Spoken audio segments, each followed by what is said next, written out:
Bonjour à tous, bienvenue pour cette nouvelle édition des Mercredis de la Supply Chain, une émission consacrée aux pièces de rechange, méthodes techniques et outils pour les optimiser.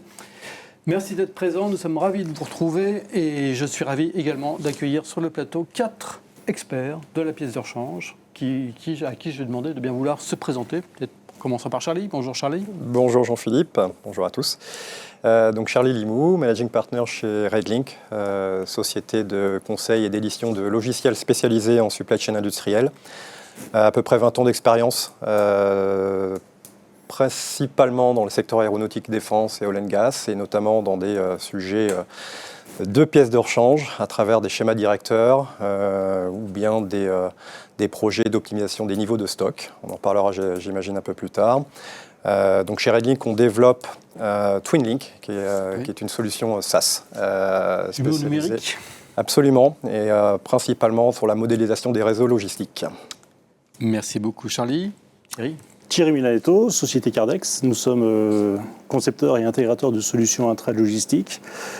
Cardex, c'est 1300 personnes, 900 millions de chiffre d'affaires. Différentes technologies, AutoStore en tant qu'intégrateur, et puis bien d'autres choses, des stockers verticaux, d'où le nom Cardex, plus des transstockers, du mini-load. Donc on s'inscrit dans une offre globale sur mesure pour répondre à un besoin client sur tout type de business. Je suis chargé en fait du développement commercial. Personnellement, j'ai travaillé aussi en direction logistique sur des plateformes de distribution de pièces de rechange, sur des enseignes HP sur Grenoble, Stellantis à travers un groupe privé, distribution de pièces de rechange, situé en Savoie, et puis dernièrement, 6 ans en intralogistique en tant que projet et commercial. Très bien, merci. Fatih, bonjour. Oui, bonjour, donc Fatih Benazar, je représente la société Kinaxis, société historiquement canadienne, mais je veux dire globale maintenant, parce qu'on est près de 2000 collaborateurs dans le monde, qui couvrent Europe, Amérique et Asie-Pacifique. Donc Kinaxis est un éditeur de solutions, une solution qui s'appelle Maestro, une solution SaaS qui vise à couvrir l'ensemble des processus supply chain, stratégiques, tactiques et opérationnels, on en reparlera par la suite. Infusé à l'AI, on va aussi beaucoup parler d'agents et de predictive AI à travers Kinaxis. Et donc cette solution Maestro, elle est déployée aujourd'hui chez près de 400 clients mondialement parlant, à peu près une centaine en Europe, à peu près 25 en France, sur des secteurs assez variés, de l'automobile à l'aéronautique, à la défense, à la grande consommation, secteur pharmaceutique, électronique, high-tech. Donc on couvre une couverture assez large d'un point de vue industriel. Donc mon rôle à moi chez Kinaxis, c'est expert industrie. J'accompagne à la fois et des prospects et des clients pour comprendre quels sont leurs enjeux, leurs pain points, comme on dit en anglais, afin de voir comment est-ce que la solution peut y répondre. Et puis j'ai une quinzaine d'années d'expérience dans la supply au sens large.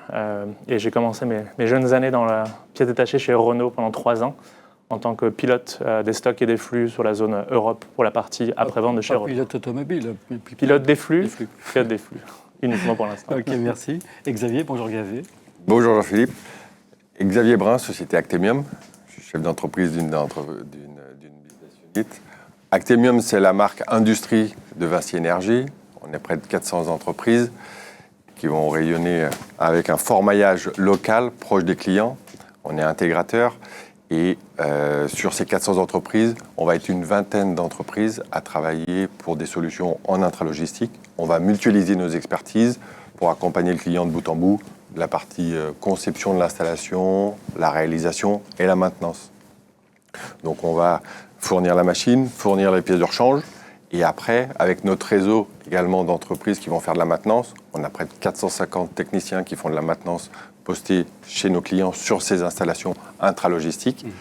Et ils vont avoir besoin de ces pièces de rechange, ils vont avoir besoin d'appliquer la stratégie. Souvent, les clients nous donnent la gestion de ces pièces de rechange pour pouvoir avoir la main sur ces installations. Et donc, c'est ça. Du coup, ça peut être à la fois les clients internes. Oui. Et des clients externes. Et des clients finaux, des expressistes, des 3PL, des e-commerçants. Et moi, c'est pareil, ça fait 20 ans que je suis dans l'intralogistique. J'ai fait un passage aussi chez MrAuto.com où on avait la livraison des pièces de rechange de l'automobile également. D'accord. Donc on va sans doute parler automobile tout à l'heure. Merci beaucoup. Qu'est-ce qu'on peut dire, Charlie, de cette activité de la pièce de rechange? Quelles sont ses caractéristiques? Comment on pourrait la définir? Alors, Selon moi, et puis après je verrai avec nos autres experts, mais selon moi, il y a au moins trois caractéristiques qui vont définir, on va dire, cette supply chain qui est assez complexe, qui est assez challenging à régler. La première, c'est la demande erratique. Évidemment, alors, qu'est-ce que ça veut dire? Ça veut dire que c'est une demande qui peut être soit rare, soit imprévisible, soit parfois aussi corrélée. Donc cette demande, évidemment, doit être... on n'est pas dans un modèle déterministe, on est plutôt dans un modèle probabiliste, à savoir, et là je pense qu'on en parlera tout à l'heure avec Inaxis.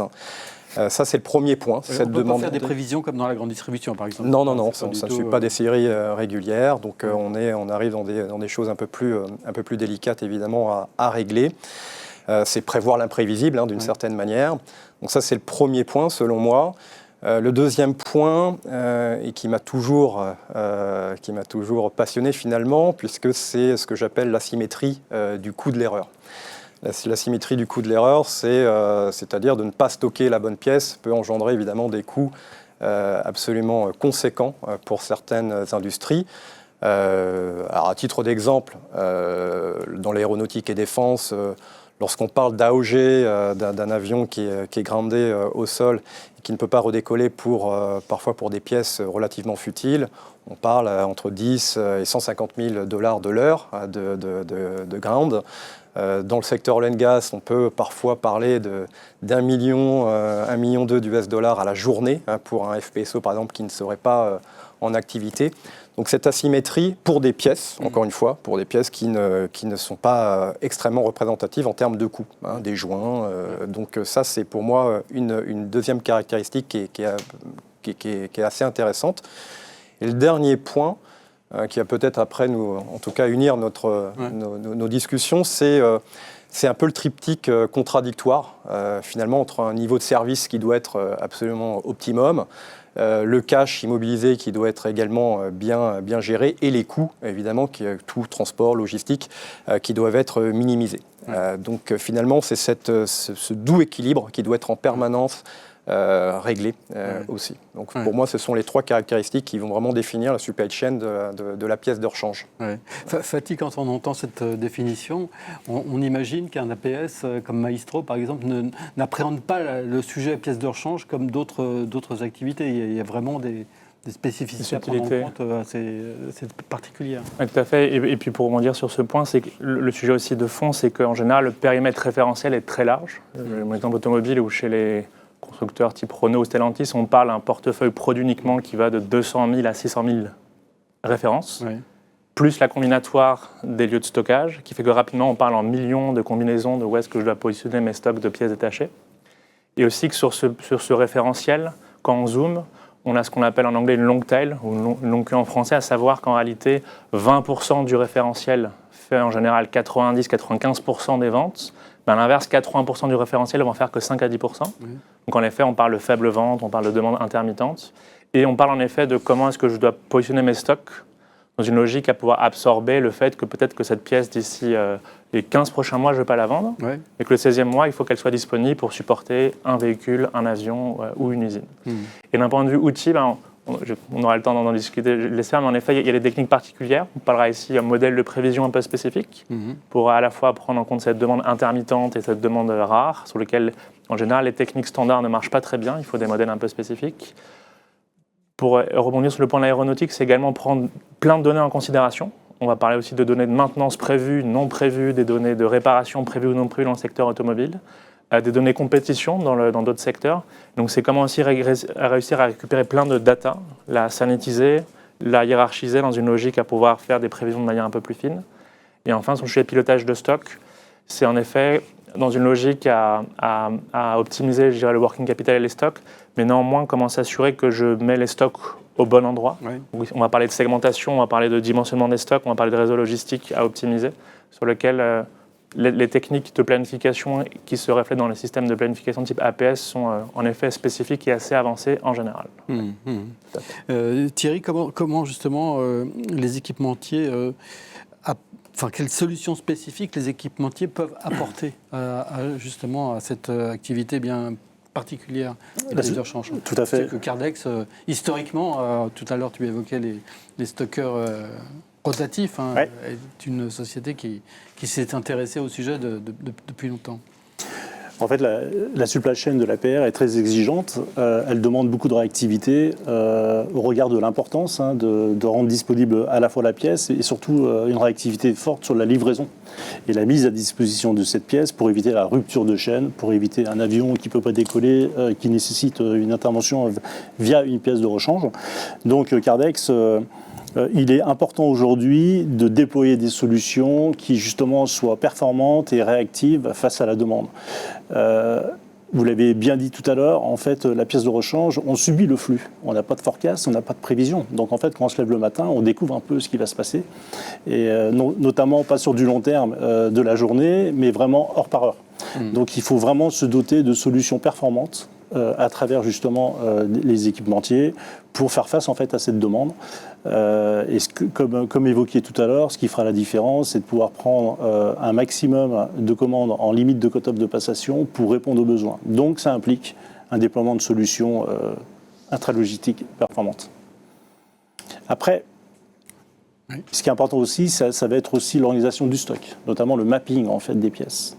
De manière à gagner en réactivité et faire face à la demande, il faut organiser son stock de manière à bien segmenter et qualifier en fait l'ensemble des pièces pour les positionner sur des zones stratégiques où on pourra répondre en fait à la demande et aux besoins ponctuels face au pic d'activité. Voilà. Merci. Xavier, tout à l'heure, vous rappeliez que Actemium, c'est 400 entreprises. On a parlé d'aéronautique, on a parlé d'automobile, mais il y a aussi tous les équipements, et il y en a de plus en plus, automatisés, robotisés, etc. Donc là aussi, la pièce de rechange, ça devient quelque chose d'essentiel pour maintenir le bon fonctionnement de ces installations. C'est ça. Nos grands clients, des e-commerçants ou des expressistes, des messagers qui doivent expédier les commandes avec des cut-offs de same day pour des grands du e-commerce qui livrent le jour même, ou les expressistes qui doivent livrer le lendemain matin, les équipements, comme on voit sur la photo, sont vitaux pour leur installation. Ça ne peut pas tomber en panne. Ça ne peut pas tomber en panne. Et je dirais, il y a les classes ABC, classiques de gestion de stock, mais je dirais, ils vont avoir aussi une réflexion sur la criticité de la pièce. Et en fait, l'impact de la pièce sur une solution complexe. On est sur des entrepôts logistiques de 10 000 m². S'il y a une partie de l'installation qui tombe en panne, ils peuvent s'en passer. Ils peuvent trouver un mode dégradé sur un jour ou deux. Par contre, il y en a d'autres, et donc ils vont avoir des stratégies différentes pour ces pièces plus critiques qui arrêtent complètement l'installation. Et je dirais, ils sont aussi face à c'est des solutions qui évoluent beaucoup, qui sont de plus en plus automatisées, avec des outils informatiques et de l'automatisme de plus en plus connectés. Et une des problématiques, c'est qu'ils ont leur pièce de rechange initiale qu'ils ont acquis en même temps que la solution, mais c'est des solutions qui durent sur 5, 10 ans, et après, il faut rajouter l'obsolescence de ces pièces. Ouais. Parce qu'au bout d'un certain temps, les ordinateurs, tous ces composants vont plus être au goût du jour en termes de sécurité, en termes de cybersécurité. Donc il y a cette composante d'obsolescence pour gérer le stock, également, en plus de tout ce que mes collègues ont dit sur la difficulté de planifier et de savoir quand est-ce qu'on va avoir besoin de ces pièces. Et vous, alors, dans cette nébuleuse Actemium de 400 entreprises, vous êtes l'entreprise spécialisée dans ce domaine de la pièce détachée, c'est ça? Alors, dans mes équipes, je vais avoir l'équipe qui va réapprovisionner les pièces de rechange pour nos clients. Ouais. Et donc oui, j'ai cette activité-là chez moi, mais d'autres Actemium vont aussi, comme je disais, on a un réseau très maillé, très proche des clients, donc ils peuvent aussi réapprovisionner des pièces pour ces clients-là. Et après, je vais aussi avoir du lien avec tous nos partenaires internes qui vont avoir ces techniciens. Y compris votre actionnaire, j'imagine, qui doit être aussi un de vos clients. Exactement. On a un fonctionnement un peu original, mais qui est très résilient et qui a la force du grand groupe en étant proche de nos clients sur tout le territoire européen. Très bien. On va voir comment cette activité de la pièce de rechange, on peut la traiter de différents aspects. Alors, il y a des aspects éminemment stratégiques, on vient de le voir, mais aussi tactiques et opérationnels. En quoi peut-on dire, Charlie, que la pièce de rechange est vraiment stratégique et comment appréhender le sujet de cette manière-là? Enfin, comment en termes de positionnement, comment Alors, vous, en tant que consultant, vous, ouais. justement, on vous consulte sur ces sujets-là. Quelle réponse vous apportez aux clients qui vous interrogent? Ouais, d'un point de vue stratégique, on intervient le plus en amont possible, à savoir sur le maillage et la localisation stratégique des stocks, donc plus communément appelé network design. Donc c'est ce qu'on développe Oui. à travers notre jumeau numérique, notre solution SaaS. Je retiens malgré tout un point qu'on a tous évoqué, la data, qui est vraiment évidemment la donnée, le point initial critique pour opérer, pour aller affiner, on va dire, ces modèles. Mais d'un point de vue stratégique, la localisation des stocks, on est tous d'accord, savoir où positionner le stock d'un point de vue stratégique, mais ce qui, je pense, évolue fortement aujourd'hui, c'est le besoin de vélocité. C'est-à-dire que les schémas directeurs ou les network design qui sont posés, qui sont figés, ne fonctionnent plus. Alors à plusieurs égards, que ce soit le contexte géopolitique qu'on voit en ce moment, mais ce qu'on peut constater, c'est qu'il faut faire face à des défaillances de fournisseurs, il faut faire face à des consommations qui vont potentiellement accélérer, qui vont s'accélérer sur certaines zones géographiques. Donc notre prisme, nous, c'est vraiment d'aller rendre, on va dire, ce réseau optimum d'un point de vue coût, cash et niveau de service. Donc c'est ce fameux et gestion du risque aussi. Et gestion du risque, évidemment. Alors, c'est intimement lié Ouais. à tout ça, mais c'est d'un point de vue stratégique, en ce qui nous concerne, nous, vraiment, notre positionnement clé, c'est sur ce positionnement, ce réseau, et qui permet justement aussi d'être simulé finalement en permanence pour mieux réagir, pour prévenir aussi le risque. C'est commencer à imaginer des scénarios préventifs pour aller localiser ces pièces de rechange. C'est là que le jumeau numérique a son intérêt, c'est-à-dire de pouvoir justement simuler des... Pleinement. Alors évidemment, c'est pas le bon forum, mais nous, on est parvenu à faire des choses plutôt smart d'un point de vue drag and drop d'un entrepôt, qu'on le supprime, qu'on l'augmente, qu'on le déplace d'un point de vue géographique, et en permanence, ça nous permet de recalculer, de quantifier, on va dire, l'impact économique et niveau de service. Donc ça, effectivement, ce jumeau numérique, d'avoir vraiment son réseau numérisé, on va dire, afin de jouer avec, si je peux me permettre l'expression, c'est ce qui peut prévenir certains risques. Le jumeau numérique, c'est quelque chose, c'est un outil que vous utilisez, vous, en tant que cabinet conseil, ou que vous mettez à disposition du client? Eh bien, les deux. Lorsqu'on se connecte sur TwinLink, on a la fenêtre consultant, on a la fenêtre client, le client qui peut tout simplement s'amuser maintenant. À tout moment, donc il peut... À tout moment, il peut simuler son réseau logistique, il peut schématiser des scénarios d'un point de vue, parce que son intérêt il est plutôt économique, ou d'un point de vue au niveau de service avec l'OTIF, d'un point de vue carbone également. On va dire écologique. Donc il y a les deux possibilités aujourd'hui. Et ce qui, en revanche, alors c'est une solution qui a été conçue en SaaS, mais on s'adapte pour certains secteurs d'activité critiques comme la défense, qui sont plutôt réticents au mode SaaS et qui préfèrent avoir ce jumeau numérique on-premise en fait directement chez eux. Donc on s'adapte aussi. Sans citer de marque, est-ce que tu peux nous expliquer comment ça fonctionne chez un de tes clients, Charlie? Alors, déjà, il y a forcément cette phase un petit peu douloureuse de cadrage, évidemment, et de spécification sur de la donnée. On va vraiment lister toutes ces données.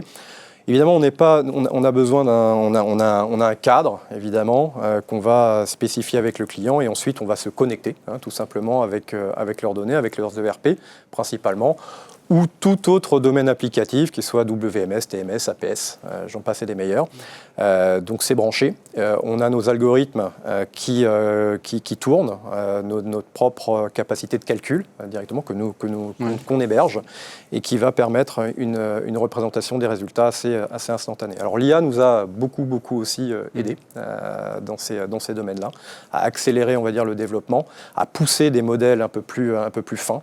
On est là actuellement dans le secteur oil and gas, aéro et puis agroalimentaire également, sur ces jumeaux numériques. Et donc on a vu tout à l'heure qu'effectivement la dimension stratégique était prégnante. Enfin, c'est quelque chose qui est absolument essentiel pour les entreprises, que ce soit l'automobile, l'aéronautique, la gaz. Enfin, c'est des sujets qui sont très importants, ou les activités d'Expressis, par exemple, parce que une défaillance coûte souvent très cher. Très cher. Très cher. Le coût, je reviens sur ce terme, cette expression, sur l'asymétrie du coût de l'erreur, quoi. Et ça, aujourd'hui, évidemment, on regarde plusieurs choses. On parlait tout à l'heure de classification ABC, cette segmentation est critique, évidemment. Alors ABC, c'est très limitatif, on rentre après dans la criticité, on rentre également dans la variabilité de la demande, on parle également de prix unitaire.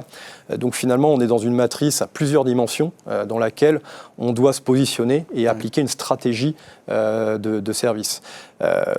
Il n'est pas rare, moi je l'ai vu dans le secteur aéronautique, de voir des pièces peu cher, qui nécessitait un retour directement à son OEM pour se faire réparer.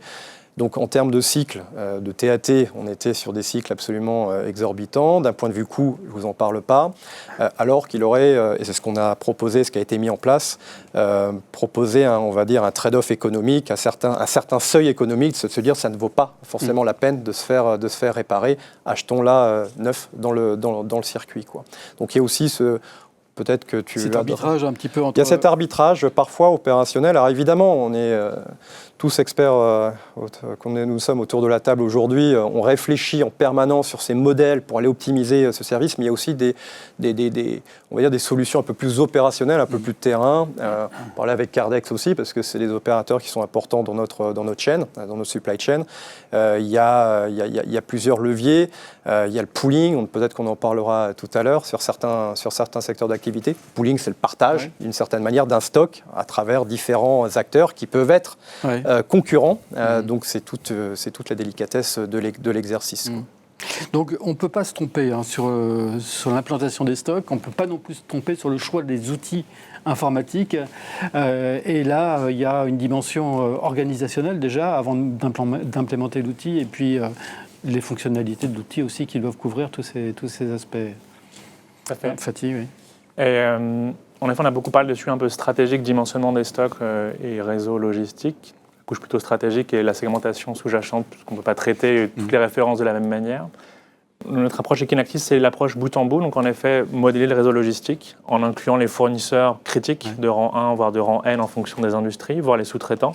Et au niveau les plus aval, c'est modéliser les clients clés, les dealers clés, les distributeurs clés, dans une logique à être capable aussi de pouvoir collecter des informations au niveau le plus bas pour rapidement détecter ces aléas côté plutôt demande. Et notre approche aussi bout en bout, c'est la partie horizon, on parlait stratégie, mais également sur la partie plutôt dite tactique. C'est comment est-ce que tous les mois, toutes les semaines, je revois ma prévision des ventes en fonction des aléas qui m'ont été remontés. Bien sûr, historique de vente en rang 1, mais en fonction des industries, les opérations de maintenance prévues, les opérations de réparation prévues, mais également tout le non prévu. Est-ce que je suis capable d'avoir des statistiques sur le nombre de fois où j'ai dû aller en concession, faire réparer ma nouvelle voiture et qui n'était pas dans le programme de réparation.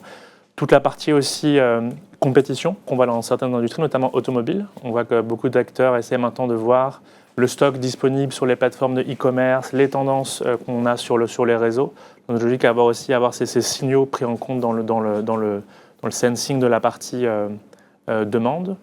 Et point aussi important qui était cité, mais sur lequel je vais en remettre une petite partie, c'est la partie aussi collaboration fournisseur. On entend beaucoup d'acteurs, de clés dans la pièce de rechange qui nous disent il y a un sujet stock, on ne peut pas non plus porter tous les stocks, donc il faut en effet segmenter intelligemment pour ne pas porter tout le risque. Donc, on voit beaucoup de process et de mise en œuvre de collaboration assez fine avec des fournisseurs de rang 1, voire un peu plus haut dans la supply chain, dans une logique à mutualiser les risques. Et donc on voit beaucoup d'acteurs, notamment dans le secteur automobile, qui viennent de se rapprocher de leurs fournisseurs de rang 1, voire de rang 2, dans une logique à partager le risque de où est-ce qu'on positionne les stocks, et être capable à fréquence régulière, donc plutôt à les horizons stratégiques, une fois par an, de booker du capacitaire ou de booker des stocks chez mon fournisseur de rang 1, pour que celui-ci absorbe avec moi les risques. Et régulièrement, une fois par mois, ce même fournisseur qui va venir confirmer ou engager des capacités ou des stocks, dans la logique, est-ce que je sois au courant si jamais j'ai une rupture sur la chaîne, de comment est-ce que je peux rapidement réagir. Ça, c'est l'approche plutôt tactique.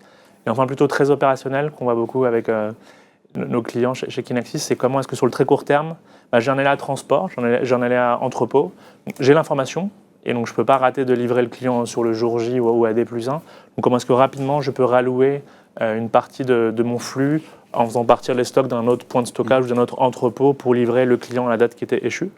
Et c'est dans une logique un peu bout en bout d'avoir aussi l'impact coût, mais aussi stock, d'avoir cette opération. Donc ce qu'on voit beaucoup avec certains de nos clients, c'est l'approche intégrée, stratégique, tactique, opérationnelle, intégrée du fournisseur de rang 1 à N jusqu'au niveau les plus aval, et dans une logique collaborative sur s'assurer qu'on prend bien les bonnes décisions d'un point de vue stock, coût et image pour vis-à-vis des clients. Justement, on parle de coût. Est-ce que l'outil Maestro intègre la dimension financière justement dans son approche? Oui, bien sûr. Donc il y a en rang 1, bien sûr, tout ce qui est coûts de stockage et les coûts de portage de stock. Mais comme a été dit, c'est que sur les sujets de pièces détachées, ce n'est pas suffisant. Il faut aussi calculer le coût d'arrêter une ligne, d'arrêter une production, le coût d'image quand en automobile, on n'a pas la pièce et qu'on immobilise un véhicule. Donc en effet, il y a toute cette dimension coût alternatif qu'il faut modéliser, que porte Kinaxis, qui est importante dans l'équation. C'est-à-dire, en effet, peut-être que je vais avoir besoin de porter un peu plus de stock sur un article non critique. Vous citiez les joints, je peux citer d'autres éléments dans le secteur automobile. Mais c'est quoi le coût de ne pas l'avoir en stock vis-à-vis de ou mon image de marque, ou d'arrêter une ligne de prod dans les industries lourdes, ou d'arrêter une chaîne côté automobile qu'il faut mettre en œuvre. Donc là, ça passe par des modélisations qui sont plus ou moins fines en fonction du niveau de finesse qu'on veut avoir, donc qui permet à un planificateur, au sein d'un écosystème financier controlling, de se dire quelle est la décision la plus optimale à prendre en considération de ce coût complet qu'il faut prendre en compte. Oui, Charlie. Oui, parce que je partage pleinement ce que je pense que c'est un peu sous-estimé. Je ne dis pas que personne ne le fait, bien au contraire, mais j'estime que ça devrait être un peu plus développé. C'est sur cette fameuse collaboration fournisseur. Alors, tu t'es évoqué le partage du risque d'un point de vue aussi financier. Je partage également pleinement ce constat, cette nécessité. Et puis d'un point de vue aussi terre à terre, j'aime bien aussi cet exemple. On avait eu sur le côté collaboratif, ça peut être le partage des prévisions aussi tout simplement. C'est qu'on se rend compte parfois qu'on a beau mettre en œuvre tous les algorithmes du marché pour essayer de battre le système finalement, de prévoir l'imprévisible. Parfois, il suffit presque de toquer à la porte finalement de certains opérateurs pour dire nous aussi, on les a faites, nos prévisions. Il suffisait peut-être de nous demander, quoi. Et ça, on ne le voyait pas forcément toujours au rendez-vous, plutôt des silos, on va dire, d'un point de vue ingénierie, d'un point de vue algorithmie, et tout le monde se bat un peu pour prévoir l'imprévisible. Donc, ce modèle, on va dire, collaboratif, à tout égard, d'un point de vue, encore une fois, partage du risque, positionnement des stocks, mais également partage des prévisions devrait être un peu plus, à mon sens et goût, développé. Oui. Ouais. Thierry, en tant qu'équipementier, comment ça se gère les pièces détachées? On a parlé tout à l'heure de la multiplicité des références, donc il faut énormément... des équipements vraiment très spécialisés. Comment c'est pris en compte par l'équipementier, ça? En fait, on va identifier donc, dans un premier temps les classes de rotation, la spécificité en fait des pièces. Oui. Notamment, on parlait de segmentation. Donc en fait, on va qualifier de manière précise chacune des références, de manière à les positionner d'un point de vue stratégique sur les solutions proposées en tant qu'intralogistique, c'est-à-dire aussi bien des stockeurs verticaux que de l'autostore, que du mini-load, que du transstocker, tout ce qu'on est capable en fait de déployer dans une offre globale et sur mesure. Alors, on parle d'automatisation, oui, mais par contre, il faut toujours, je pense, penser au mode dégradé en cas de panne, en fait, puisque l'automatisation dépend, en fait, de l'énergie. On peut avoir un clash énergétique sur un site, et au regard, en fait, de la cible et de l'intérêt qu'on porte, en fait, à la pièce de rechange dans différents types de business, l'aviation, la défense, etc., souvent, en fait, on prévoit un mode dégradé qui permet, justement, en cas de clash, de pouvoir assurer cette livraison. Pour répondre en fait clairement, on va peut-être choisir une techno pour nos classes de rotation A, une autre techno pour les classes de rotation B, de manière à pouvoir réagir au regard en fait des pièces critiques qu'on doit assurer dans un délai très bref en fait, contrairement à de la classe de rotation C. En tenant compte bien sûr de la valeur unitaire de la pièce et de l'intérêt en fait qu'elle porte dans le cadre du business et des impacts financiers liés à ce business. D'où l'intérêt d'avoir tout en catalogue. Absolument, tout à fait. Donc c'est un peu l'approche. Donc pour les pièces de classe A par exemple, qu'est-ce que vous préconisez? Plutôt de l'autostore par exemple? On peut être sur à la fois de l'autostore, sur de la pièce détail, sur la pièce un peu volumineuse. On peut être sur de la prépa-gare éventuellement de type palette, pour éviter des rapprovisionnements importants du stock réserve au stockage de bac d'un autostore. Il y a différentes manières en fait d'approcher en fait ce besoin au regard des classes de rotation. Différentes solutions sont possibles. Je me tourne vers Xavier maintenant. Comment, chez vous, vous appréhendez ce sujet des pièces de rechange qui doivent être stockées, mais aussi suivies à la trace?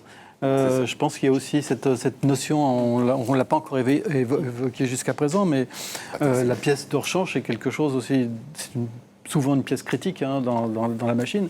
Donc on a besoin de suivre. Comment cette dimension est prise en compte? Alors juste avant de vous répondre, je voulais rebondir sur un point de Charlie tout à l'heure. On voit sur la mutualisation des stocks, on voit bien, il y a une dizaine d'années, chaque client avait son stock de pièces, il avait tout sur son site prêt à le dépanner. On voit, on en avait un qui avait une règle de +2, c'est-à-dire une pièce critique, je l'avais 2 fois en stock, sur site. Comme ça, si elle tombe en panne, je peux la remplacer par ma pièce et j'en ai toujours une en stock. On voit ça, il y a les coûts, on en a parlé, des coûts financiers, mais aussi des coûts de mètre carré, des coûts indirects. Donc on voit bien cette tendance à avoir sur site que les pièces critiques et un stock central qui va réapprovisionner le B et le C. Et nous, on va proposer aussi, parce que ça, il faut être un grand acteur, un grand Expressis ou un grand Tropel ou un grand e-commerçant pour pouvoir faire ça. Et on est en train de réfléchir à pouvoir mutualiser, nous, en tant que fournisseurs et livreurs de ces pièces-là, de mutualiser les stocks pour les clients plus petits, les plus petits PME, les plus petits e-commerçants. Et je dirais, justement, avec ce côté agnostique et intégrateur, on va s'approvisionner auprès de fournisseurs, des OEM, et souvent, sur la traçabilité, on va avoir un suivi régulier et même un suivi hebdomadaire avec nos clients pour savoir où en sont la livraison de leurs pièces. On va, dans certains cas, réétiqueter les pièces pour qu'elles soient prêtes à être réintégrées dans son stock. Donc, en tant que d'utiliser les références OEM, on va mettre les références souhaitées par le client pour pouvoir l'intégrer facilement dans son stock chez lui et d'avoir la traçabilité du bout en bout. Et on voit aujourd'hui avec tous les outils des Expressis aussi, on peut se connecter et voir, leur donner une fiabilité optimale sur ce tracking de la pièce. Quand on parle de traçabilité, on parle de code barre, mais ça peut être aussi de l'IoT. Alors, l'IoT, on va l'utiliser, là, j'allais rebondir ça sur le deuxième aspect, plutôt de Fatih, en disant, il y a des modèles, mais on sait bien que dans la pièce de rechange, les modèles, ils sont soumis à différents critères. Et en fait, pour compléter ces modèles, on va avoir des offres d'équipements IoT qu'on va installer sur l'installation, qui vont mesurer le fonctionnement de l'installation de manière nominale. Et dès qu'on va observer une déviance par rapport à cette déviation, on prédit que la pièce va tomber en panne dans 2-3 mois. Et ce qui permet d'approvisionner en avance ces pièces-là. Soit je les ai en stock et dans ces cas-là, je suis tranquille, je vais pouvoir la planifier et je vais pouvoir dès à présent demander leur approvisionnement parce que je vais la consommer en stock. Et donc ces outils IoT, on a packagé ça sous une offre qui s'appelle Naomi chez Actemium, qui va être les outils pour mettre sur les équipements, mais également traiter la donnée. Parce qu'on en parlait, c'est vraiment le traitement de la donnée. L'IA nous aide là-dessus pour pouvoir analyser ces pannes futures et compléter nos modèles et nos prévisions. Les signaux faibles. Exactement, les signaux faibles. C'est les signaux faibles parce que l'IoT, moi je me permets juste de rebondir au moins là-dessus, effectivement je partage, c'est des capteurs typiquement embarqués. On l'a vu, pour donner des exemples concrets, sur une flotte d'A320 sur EasyJet typiquement.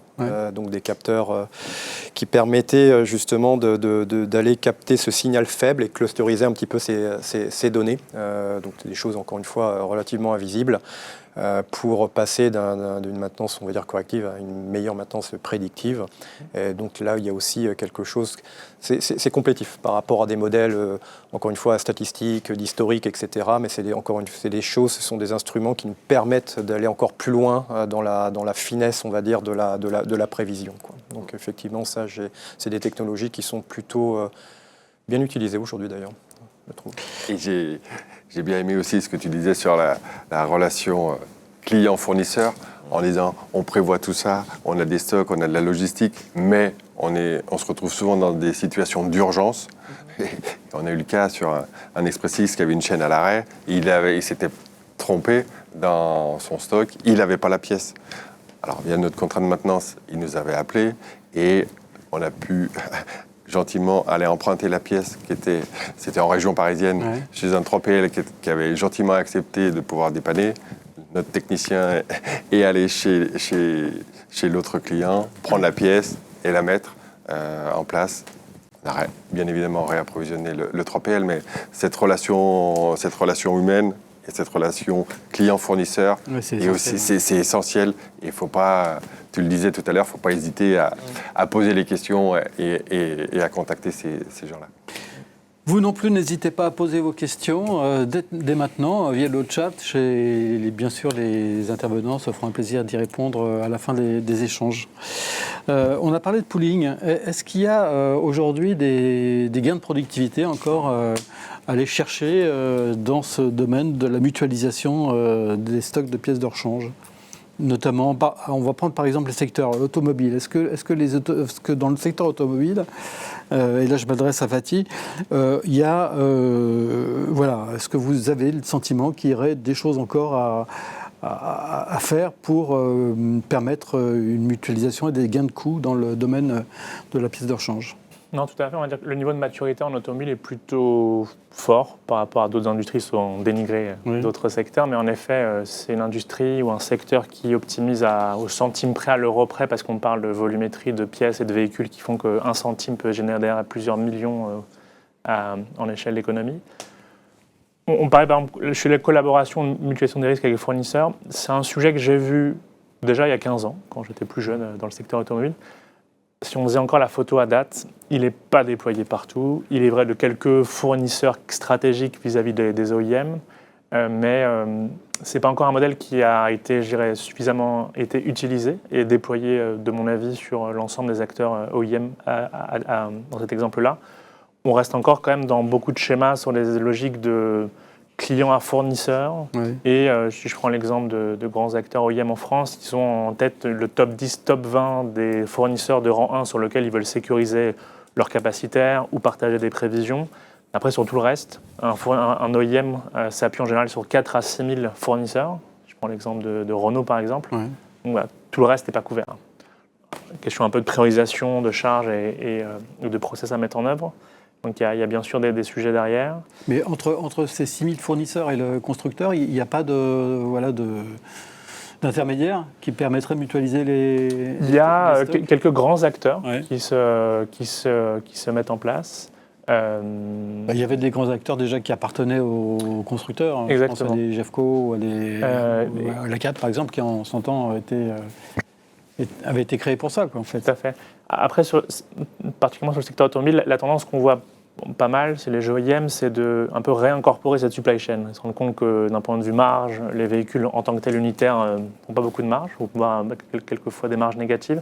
Va être touché de after sales, de pièces de rechange et de garantie. C'est là où en général les OEM peuvent se rattraper. Donc on voit aussi une tendance un peu inverse qui est de réinternaliser cette supply chain, de un peu plus la verticaliser, d'avoir plutôt en propre cette gestion de cette supply chain, ou d'avoir des parts majoritaires chez des grands acteurs du secteur automobile qui pourraient les aider. De ce que j'ai vu du secteur, il y a encore beaucoup à faire sur ce sujet mutualisation. Et vous parliez aussi qu'est-ce qui peut être fait d'autre. On parlait prévision, c'est en effet un sujet, j'irais vieux comme le monde, de faire des prévisions plus fines et de réagir très vite. Mais Charlie parlait d'ailleurs non pas de prévision, mais enfin de prévoir l'imprévisible. Oui, prévoir l'imprévisible. C'est ton on est plus quotidien, dans une non? approche Exactement. probabiliste. Il Tout à disait fait. plus dans une approche probabiliste que prévisionniste. Idem, dans les faits, c'est un vœu pieux.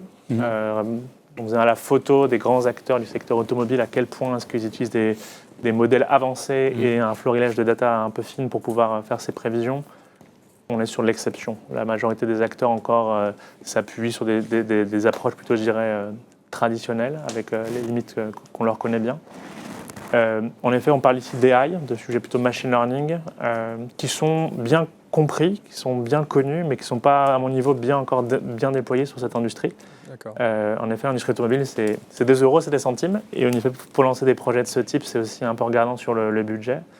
Et puis là, les nouveaux sujets qu'on voit aussi émerger, qui ne sont pas encore bien ancrés côté automobile, c'est la partie des agents. Comment aussi on peut avoir, avec les outils modernes, des agents qui peuvent aider à, en rang 1, automatiser des tâches un peu répétitives à faible valeur ajoutée. Mais en rang 2, c'est aussi aider les planificateurs côté supply chain à automatiquement avoir des plans de résolution déjà tout préparés, des scénarios sur lesquels on peut échanger, sur lesquels on voit que le marché monte, mais on sait qu'il y a encore un gros potentiel sur ces sujets-là. Alors, oui, Thierry. Ça, c'est à l'échelle du constructeur. Ouais. Il faut savoir que le réseau concessionnaire, à travers des groupes privés, comme le groupe Bernard, etc., je ne dirai pas les noms, franchissent le pas de la centralisation et de la mutualisation. Pourquoi ? Parce que dans une même région, ils ont souvent en fait différentes concessions, donc des stocks en fait dupliqués au sein des différentes organisations. Et ce qu'ils font aujourd'hui, c'est qu'ils franchissent le pas et ils centralisent. Et bien sûr qu'il y a un intérêt économique, ne serait-ce qu'éviter de dupliquer en fait ces références et de centraliser à la fois surtout les classes de rotation A, B, C, mais surtout les B et C. Pourquoi ? Parce que la démarche est la suivante. Je centralise et par contre, à travers mes concessions, je garde un petit stock, d'accord, de criticité de pièces qui permettent de réagir sur un Peugeot rapide, par exemple. Donc je viens faire ma vidange. J'ai tous les produits qui peuvent répondre en fait à ce besoin de vidange. Donc les très fortes rotations vont être en local, directement auprès de la concession, alors que tout le reste sera centralisé sur une plateforme de distribution de pièces de rechange. D'accord. Ok. Charlie, tu voulais intervenir sur le pooling, sur la Alors, sur le mutualisation. pooling, non, encore une fois, c'est plutôt une bonne nouvelle. Je partage pleinement les avis de nos experts. Sur l'aéronautique, l'impact que l'on peut constater, alors encore une fois, je ne veux pas rentrer non plus trop dans les cas de Yaka Faucon, parce que le pooling sur le papier, c'est du bon sens, c'est le partage, mais dans la réalité, évidemment, avec des acteurs qui peuvent être extrêmement concurrents, d'aller leur proposer un partage d'assets, c'est un peu plus délicat. Donc sur le papier, ça peut fonctionner. Le dimensionnement, les outils aujourd'hui sont là pour nous aider à le faire. Pour moi, la vraie difficulté, c'est la clarté de la gouvernance, on va dire, d'un point de vue organisationnel aussi, de se mettre d'accord pour gérer tout ça d'un point de vue process, même IT aussi, sur cette visibilité du stock. Donc ça, c'est... Et généralement, le constat, lorsque c'est bien fait, dans le secteur aéro, pour répondre à ta question, on constate entre 20 à 30% du cash immobilisés, optimisés. Donc c'est significatif. Et généralement, on va plutôt aller chercher évidemment des équipements coûteux. Quand je reviens un peu dans cette matrice de cette segmentation, ça soit des main gearbox, donc des boîtes de transmission principales, par exemple pour un hélicoptère, donc des grosses pièces évidemment qui doivent être disponibles assez rapidement. Voilà de quoi on parle. Je voulais peut-être rebondir aussi. Tout à l'heure, pour reparler un petit peu du maillage, de la localisation des stocks, il y a quelque chose qu'on n'a pas forcément du moins évoqué, abordé, mais des choses qui se font bien, ce qu'on appelle le field service, c'est-à-dire vraiment d'aller au plus près, en l'occurrence, des opérateurs. J'ai un exemple aussi en tête avec je vais pas les citer mais les deux, Schneider ou Legrand, qui vont parfois réparer, on va dire, des serveurs pour des banques. Là, on est dans des aspects évidemment très critiques. Et le field service, c'est quoi? C'est d'avoir vraiment le technicien littéralement avec sa camionnette et les bonnes pièces dans sa camionnette. Donc le réseau, évidemment, il est d'un point de vue stratégique, mondial, local, régional, mais il peut aller vraiment jusqu'au last mile, finalement, au dernier kilomètre, pour des équipements tactiques, stratégiques, évidemment, parce qu'on n'a pas trop parlé de ces gens-là, mais les banques, par exemple, aussi, ils ont des pièces de rechange dans leur serveur, dans leur... Bien sûr, oui. Et ça, c'est quelque chose qui est bon à mettre en place. Donc, encore une fois, on est sur un dimensionnement partagé, puisque la camionnette va servir parfois à plusieurs clients. Plusieurs clients. Je me tourne vers la régie. Je pense que nous avons des questions. Bonjour Eva. Eva, est-ce que nous avons des questions déjà? Bonjour Jean-Philippe, bonjour à tous. Alors, première question. Comment appréhendez-vous la création et la qualification du référentiel de pièces de rechange pour un nouvel asset équipement? Comment s'assurer d'avoir un référentiel à jour en fonction de la vie de l'asset? Wow. Question précise, qui souhaite répondre? Peut-être une question pour Fatih, ça, le référentiel? C'est un sujet en effet très précis. Je vais essayer de me rappeler mes années Renault pour voir comment c'était fait à l'époque. Bah, c'est du process, c'est de la gouvernance. En l'occurrence, il y a des équipes en général à ingénierie dont le métier est de travailler sur les nouveaux produits ou de designer les nouveaux assets industriels ou logistiques. Et en effet, c'est un sujet pas évident parce qu'on parle à des équipes dont le métier n'est pas forcément d'assurer la disponibilité des pièces, mais plutôt de travailler à designer des nouveaux équipements ou des assets. Je l'ai vu bien géré par des logiques plutôt un peu chef de projet transverse dont le métier est de s'assurer de la coordination des différentes équipes, ingénierie, technique, supply chain, voire manufacturing et logistique, dans une logique à s'assurer que l'ensemble des prérequis et des jalons nécessaires au lancement d'un nouvel asset industriel ou même le lancement d'une nouvelle gamme produit soit fait correctement. Derrière, il y a souvent un sujet système d'information. En général, les systèmes de ces équipes-là, ce n'est pas les systèmes des équipes opérations. Je n'ai pas une réponse, je dirais, la plus précise. Ma petite expérience là-dessus, c'est que c'est un sujet en effet un peu process et coordination un peu multi-équipes qui nécessite d'avoir des équipes un peu transverses dans le métier, de s'assurer que tout le monde fait son travail dans les bons jalons, dans les bons systèmes d'information pour que l'information soit disponible d'un point de vue référentiel pour l'ensemble de l'entreprise. Xavier voulait intervenir. J'avais entendu aussi l'asset et la liste initiale. Et en fait, dans cette liste initiale, un des points, ça va être de travailler avec le client et le fournisseur sur le bon dimensionnement. C'est-à-dire le fournisseur va pouvoir vous dire « Ok, ça c'est vraiment une pièce critique pour votre installation ». Mais après, ça va être aussi des discussions, on parlait du B et du C, à la discussion avec le client de savoir est-ce que lui, ça va être un B ou un C. Oui. Et donc, ça va être cette discussion commune à la création de l'asset qui va être nécessaire avec les expertises métiers et les expertises fournisseurs, historiques et fonctionnement complet. Ouais, peut-être, merci d'avoir pris la parole en premier, ce genre de rebondir. de questions. Moi, ça me fait peut-être les deux points me font rebondir aussi sur un point. Alors là, on est vraiment le plus en amont possible lorsqu'on va créer même des programmes. Et ça, c'est quelque chose. Je pense pas que nous, Français, en tout cas une fois, dans mon secteur de prédilection qui est l'aéro, nous sommes les meilleurs. Je l'ai vu chez nos amis italiens où c'était un peu mieux développé. C'est sur cet aspect de communalité dès le début, lors de la création de programmes. Encore une fois, je prends l'exemple d'hélicoptères, mais on était à peu près à 40% de communalité lorsqu'on créait 3-4 types d'hélicoptères contrairement à nos amis français où on réinvente, ça c'est au côté aussi peut-être vertueux de l'ingénieur français, mais on réinvente la roue quand même très souvent. Ce qui est un peu dommage. D'un point de vue aussi IT, on a quelques problématiques, même pour une petite variance de chaînage dans les systèmes d'information, alors qu'on parle de la même pièce, au passage. Mais effectivement, le plus en amont possible sur la création de l'asset, il y a quelque chose à faire peut-être dans les bureaux d'études aussi. Ok, Eva, une autre question? Deuxième et dernière question. Comment appréhendez-vous les problématiques d'entreprises type ETI? Existe-t-il des modèles, des solutions adaptées à leur capacité d'investissement ou à leur niveau de maturité supply chain? Sur les ETI qui souhaitent répondre. Thierry, peut-être, non vous travaillez beaucoup avec les accessoiristes chez Cardex. Enfin, Cardex travaille avec toutes sortes d'entreprises, mais Tout type de secteur d'activité, absolument, ouais, tout à fait. donc y compris les ETI. Y compris les ETI. On peut répéter la question. J'étais en train de prendre des notes. Ouais, Eva, tu peux répéter la question, s'il te plaît, pour Thierry. Comment appréhendez-vous les problématiques d'entreprises type ETI? Existe-t-il des modèles, des solutions adaptées à leur capacité d'investissement ou à leur niveau de maturité supply chain? Oui, je te laisse prendre la main. Je peux prendre la main? Oui, après je complète. Ouais. Alors pourquoi je me proposais de prendre la main? Parce que c'est vraiment... Alors c'est une bonne question à mon goût.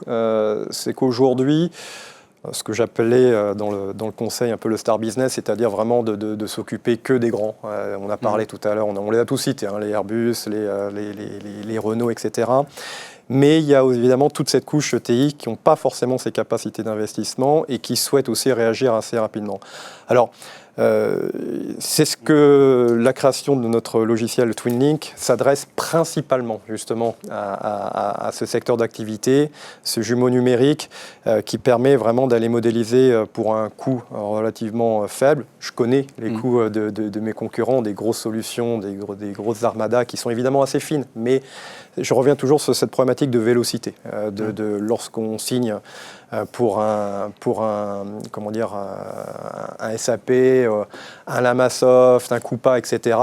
C'est quelques mois avant d'avoir la décision, avant d'avoir la recommandation. Alors, évidemment, je ne dis pas que ce n'est pas bien. Je dis simplement que parfois, il faut aussi s'adapter au marché qui n'a moins les moyens, du moins, et qui souhaite avoir des résultats relativement rapidement. Donc, c'est ce qu'on s'efforce d'un point de vue, on va dire, état d'esprit à développer chez nous, sur également la modélisation, le niveau de stock optimum, pour régler cette fameuse équation, j'y reviens toujours, le coût, le cash et le niveau de service. Donc ça notre solution s'adresse principalement aux ETI aujourd'hui. Oui, tu voulais intervenir, Fatih, oui. Quand on a fait parmi nos 400 clients, on a une bonne majorité de clients plutôt, je dirais, copieux en termes de supply chain, de référentiel et de aussi complexité des opérations au sens large. On accompagne aussi des plus petites structures. J'ai en tête un client en Angleterre qui doit faire 40 millions d'euros. Ils sont 3 planificateurs sur un périmètre plutôt bout en bout, prévision, gestion de la distribution et pilotage des stocks. En fait, le sujet dans ce genre de discussion, en l'occurrence avec Kinaxis, c'est en effet, on a des versions plutôt simples de la plateforme. En anglais, on appelle ça les Planning One et Rapid Start. C'est une version un peu plus simple et édulcorée, je dirais, de la plateforme, qui permettent de rapidement avoir, lors de 12 à 18 semaines en général, des premiers résultats. Il y a une question après de savoir, est-ce que on veut juste une solution pour corriger le court terme et rapidement, je dirais, automatiser des activités qui étaient faites jusque-là dans les Excel, dans les têtes des planificateurs, ou est-ce qu'à l'inverse, on a une vision, même si on a une petite structure, d'avoir une chaîne un peu plus intégrée, d'avoir un peu plus de place à l'AI dans la gestion des prévisions ou la partie agentique, à quel point on veut valoriser nos décisions, à quel point est-ce qu'on veut collaborer avec des tierces parties. Donc on est capable de couvrir ce genre de TI et de petites structures. Il y a une question fondamentale qui est, voilà, est-ce que c'est juste pour solutionner un problème à l'instant T, ou est-ce que c'est cette vision plutôt qu'on appelle nous bout en bout, intégrée, qui vise à aussi intégrer l'écosystème dans le giron de ce client ETI, pour voir si, entre guillemets, la solution Kinaxis est un bon fit pour ce genre de client. Voilà. Thierry? C'est un peu ça, ouais. C'est bien comprendre en fait et qualifier la cible par rapport aux besoins, le besoin qui peut être différent. Est-ce que je cherche de la productivité? Est-ce que je cherche de la densité de stockage? Et on va adapter en fait la solution qui répond aux besoins. Et ce qui va valider ou pas l'investissement, c'est un peu la thématique de la semaine prochaine. En fait, c'est le ROI, le fameux ROI en fait, au regard en fait de la cible fixée et de la solution proposée. On a parlé de mutualisation. Enfin, ça, c'est une réponse aux ETI. Ça c'est une réponse aux ETI. Et je dirais aussi, l'avantage, nous, d'être dans un grand groupe, on a des capacités de financement et on peut proposer aussi à des ETI qui ont des besoins de gestion de leur chaîne d'approvisionnement de passer pas forcément par une phase de CAPEX, mais de raisonner uniquement en OPEX, en faisant, nous, l'investissement. En externalisant, quoi. En fait. En externalisant et en garantissant un OPEX qui inclut même les pièces de rechange des systèmes. Donc, en fait, cette solution-là peut aussi être une alternative pour les ETI qui n'ont pas une grosse capacité de financement one-shot, mais qui peut avoir une visibilité sur du plus long terme. Mais tout à l'heure, vous nous disiez que c'était une réflexion aujourd'hui que vous aviez chez Actemium La mutualisation d'un stock pour tous les fournisseurs, notamment les ETI, mais par contre, déjà aujourd'hui, fournir des solutions qui permettent de gérer les pièces de rechange d'un ETI via des systèmes automatisés en leasing, je dirais. Ça, c'est quelque chose qu'on propose déjà aujourd'hui. Déjà, d'accord. C'est de plus courant d'ailleurs. Est-ce qu'il est de plus en plus courant ? Il nous reste 5 minutes. On n'a pas encore prononcé le mot magique, intelligence artificielle. Qu'est-ce que ça vous évoque? Qu'est-ce que ça va changer dans la gestion de la pièce de rechange? Je pense notamment à l'arrivée des nouvelles solutions à base de gentique. Fatih, comment les choses évoluent dans ce domaine-là?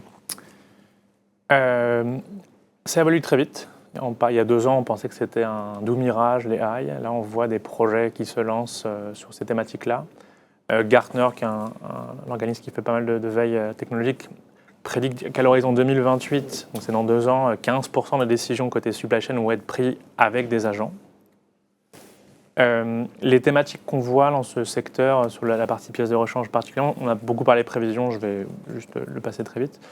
Le point qu'on voit de plus en plus mis en œuvre, c'est la partie aide à la décision. C'est que je dois récupérer des informations de tiers systèmes que je n'ai pas forcément dans mon process ou dans mon système. J'ai besoin aussi d'avoir un outil qui m'assiste et qui m'aide à savoir quelles sont les alternatives quand j'ai un problème et qui m'aide à rapidement échanger avec mes pairs et les gens dans mon entreprise pour valider une décision. On voit beaucoup les chutes d'agentic AI sur, en la partie automatisation. J'en veux dire, c'est le plus simple. On appelait ça à l'époque de la RPA et ça marchait très bien. Maintenant, les agents font aussi très bien ça de manière un peu plus fluide. Le vrai enjeu, c'est la partie assister les planificateurs à l'aide à la décision. Comment est-ce qu'en un clic, en une discussion, en une conversation, je peux avoir un agent qui va aller screener les options, les alternatives que je peux avoir pour un problème à l'instant T, va venir les exposer d'un point de vue résumé, va venir aussi les valoriser d'un point de vue impact coût, impact stock, impact service dont on parlait tout à l'heure, et va être capable de venir rapidement échanger avec d'autres agents portés par d'autres fonctions pour rapidement avoir un consensus. Voilà. C'est ce qu'on voit émerger en ce moment. Oui.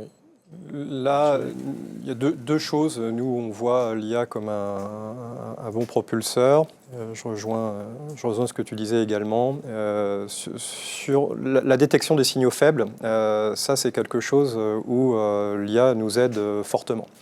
Je prends un exemple. Lorsqu'on se connecte sur notre logiciel, on a même dédié un champ, on va dire une fenêtre liée à l'IA pour typiquement, on va faire notre travail, on va vraiment modéliser notre réseau logistique, mais au-delà de ça, il y a d'autres signaux faibles qui peuvent être détectés. La clusterisation, on va dire le manque de massification sur la création des bordereaux de transport, etc. Donc finalement, ce super agent de côté nous permet en complément finalement d'aller chercher d'autres sources d'optimisation sur lesquelles on n'était pas forcément, on va dire, orienté au premier chef.